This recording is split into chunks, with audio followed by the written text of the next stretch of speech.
Welcome back to the Unfiltered Exposure Podcast, guys. A space where we drop all the filters here. We speak for truth and we tell stories that deserve to be seen and heard. If you caught the last episode, we talked about how dating now feels like a full-time job. The swiping, the texting, interviewing for affection, all of that. But today we're going a little deeper. Like what happens when you've been through all those cycles too many times. When your heart says, I'm tired, and your brain says, I still want connection. And I call that emotional burnout. So that's what we're going to talk about tonight. The version of you that's still hopeful, but running low on emotional battery. So let's get unfiltered.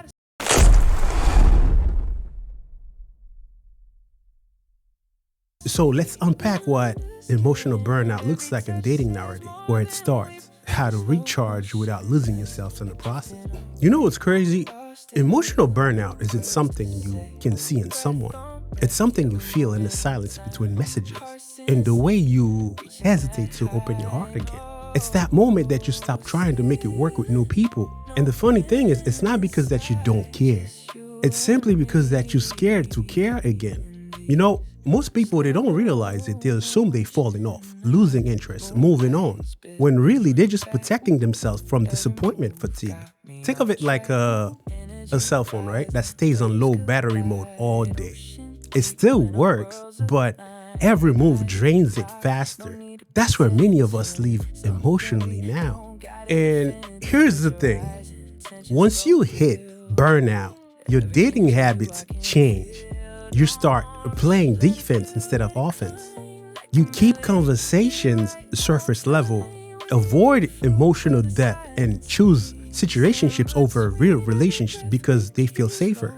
And survival mode says, I'll give enough to seem open, but not enough to be hurt. And trust me, I get it. When you've been misled, ghosted, blindsided, or even breadcrumbed, vulnerability feels like walking into traffic. But here's the paradox, right? The more that we protect our hearts, the harder it becomes for love to reach us again. Now, let's talk about the real fear hiding behind burnout, vulnerability fatigue. That feeling of, I can't tell my story again. I can't rebuild trust again. I can't start over again. You start associating emotional openness with pain instead of connection. But vulnerability is not surrender. It's a filter. It's what separates real intentions from surface level talk. And the truth is, the problem isn't vulnerability itself. It's the wrong people we gave it to. When you give your energy where it's not reciprocated or appreciated, you start confusing your worth with reaction. To all of you that's listening right now, and I want you guys to repeat that in your head. My worth is not measured by how someone reacts to my openness. And that right there, that's your first step out of burnout. So what do you do when you realize you're emotionally drained but still crave connection? You reset. And I'm gonna break it down step by step, right? So step one, you stop negotiating your peace. And every time you try to justify staying in a draining dynamic, you lose more clarity. And I'm gonna say it again. Stop negotiating your peace, because every time you try to justify staying in a draining dynamic, you lose more clarity. And step two, build emotional boundaries that preserve you, not isolate you. Say no when your energy isn't ready to give yes. And step three, this one is simple.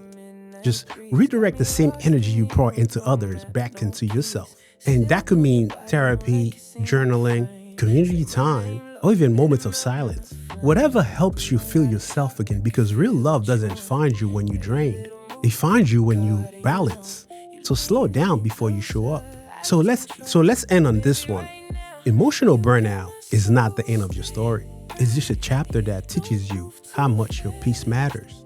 In a world that romanticizes chaos, emotional safety is becoming the new sexy. Being calm, grounded, and intentional is high value now, because not everyone's mastered it. So let your next chapter be one of the alignment. Let your energy attract peace, not panic. Let your vulnerability be your strength, not your weakness. Because love shouldn't feel like survival. It should feel like home. And that's it for this episode. And if this conversation spoke to you, share it with someone who's been healing quietly. We all part of this emotional evolution together. And until then, stay real and stay unfiltered. And I'll see you in the next episode. Good night.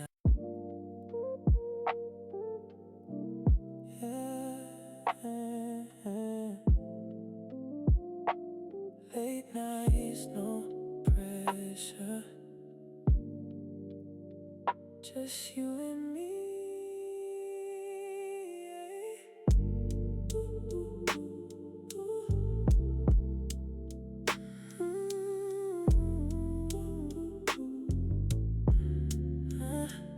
Yeah. Windows cracked, city lights glowing on your skin. Lo-fi beats your heartbeat pulling me in. No rush, no clocks, let the moment breathe. Your touch got a language only I can read. Your hair falls slow like a midnight breeze. Got me lost in you, no map, no keys. Silk on your body, moonlight kissing your frame. Say my name low, let it melt in the flame. We don't gotta talk, I can feel what you want. Every little move got me caught in your zone. You leaning closer, I lose control. Baby, right now, you got my soul. Stay right here, don't move too fast. Let me make this moment last. Ooh. Hands on you like a melody. Play you slow like my favorite beat. Stay right here, just breathe with me. No tomorrow, just you and me. Body talking in a language deep. We don't gotta say a thing tonight. Candlelight dancing off your thighs. Shadows trace every curve, no lies. You pull me closer, lips barely touch. That tension building, I feel too much. Fingertips draw lines on my skin, like you writing stories I wanna live.